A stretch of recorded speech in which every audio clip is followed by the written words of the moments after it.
प्रदेश कांग्रेस अध्यक्ष जीतू पटवारी आज उज्जैन आए। इस दौरान उन्होंने महू में आयोजित पार्टी के कार्यक्रम को लेकर बैठक ली और तैयारियों की समीक्षा की। अखिल भारतीय कांग्रेस कमेटी द्वारा 27 जनवरी को डॉक्टर भीमराव अंबेडकर की जन्मस्थली महू में जय बापू, जय भीम और जय संविधान कार्यक्रम का आयोजन किया जा रहा है, जिसकी तैयारियों को लेकर आज उज्जैन में प्रदेश कांग्रेस अध्यक्ष जीतू पटवारी ने कांग्रेस कार्यालय में उज्जैन और मंदसौर की विधानसभाओं के पदाधिकारियों की बैठक और तैयारियों की समीक्षा की। इस दौरान उन्होंने बताया कि कार्यक्रम में सांसद राहुल गांधी, मल्लिकार्जुन खड़गे एवं सांसद प्रियंका गांधी सहित कई बड़े नेता और हजारों कार्यकर्ता शामिल होंगे। बैठक के बाद जीतू पटवारी ने मीडिया के साथ बातचीत में प्रदेश सरकार को जमकर आड़े हाथों लेते हुए कई आरोप लगाए। ऐसा है, आज उज्जैन की 3 विधानसभा और मंदसौर की 4 विधानसभाओं की मीटिंग है।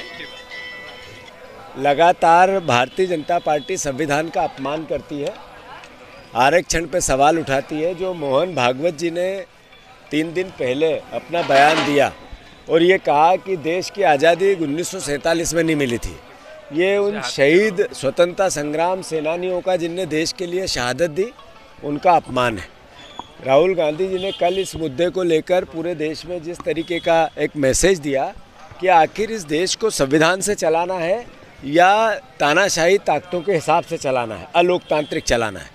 तो देश आज़ाद 1947 में हुआ, देश का संविधान 1950 में बना। देश का संविधान के अनुरूप इस देश में सर्वधर्म समभाव की भावना जगी। मोहन भागवत जी उसको भी चुनौती देते हैं। तो मैं मानता हूँ कि यही लड़ाई है।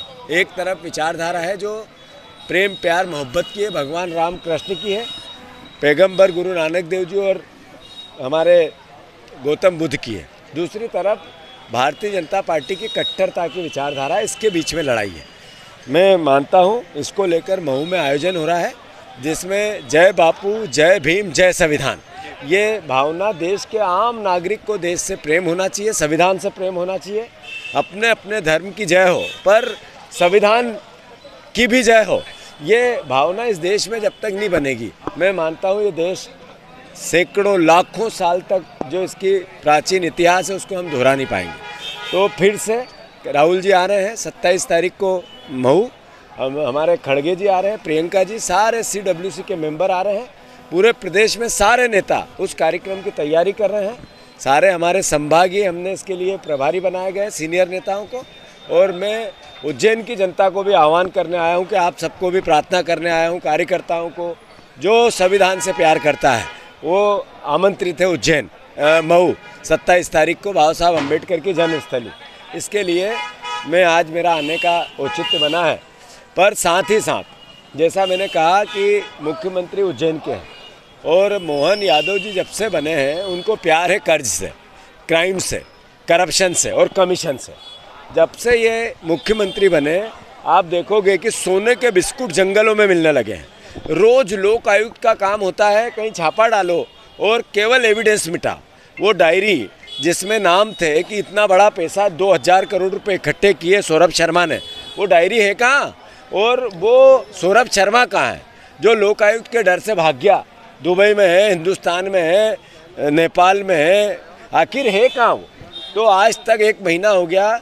मोहन यादव जी, आप कृपा करके गांव के नाम बदलने में व्यस्त हो, पर लोगों को जिसके लिए सरकार बनती है उन गाँवों के विकास कब करोगे जिनके नाम बदले आपने? बात यह है कि मैंने पहले भी कहा था कि अगर ईमानदारी से नरेंद्र मोदी की एजेंसियां काम कर दे, क्योंकि ये नया भारत है जो एक आंख से देखता है, अपने लोगों को छोड़ता है और बाकी लोगों पर कार्रवाई बदले की भावना से करता है।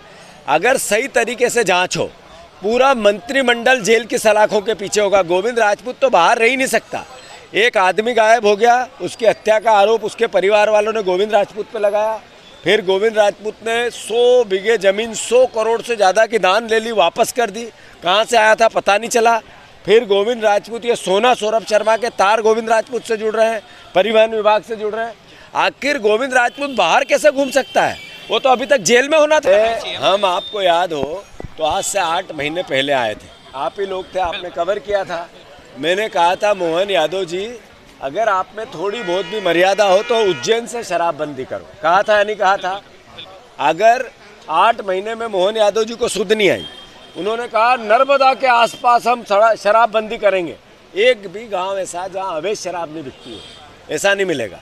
उज्जैन में भी, धार्मिक नगरियों में भी जैसे ही शराबबंदी होगी वैसे ही ये अवैध शराब का कारोबार बढ़ जाएगा। जो सरकार को पैसा जा रहा है वो पैसा जाना बंद हो जाएगा। परिवहन के चेक पोस्ट बंद हो गए पर उगई चालू है।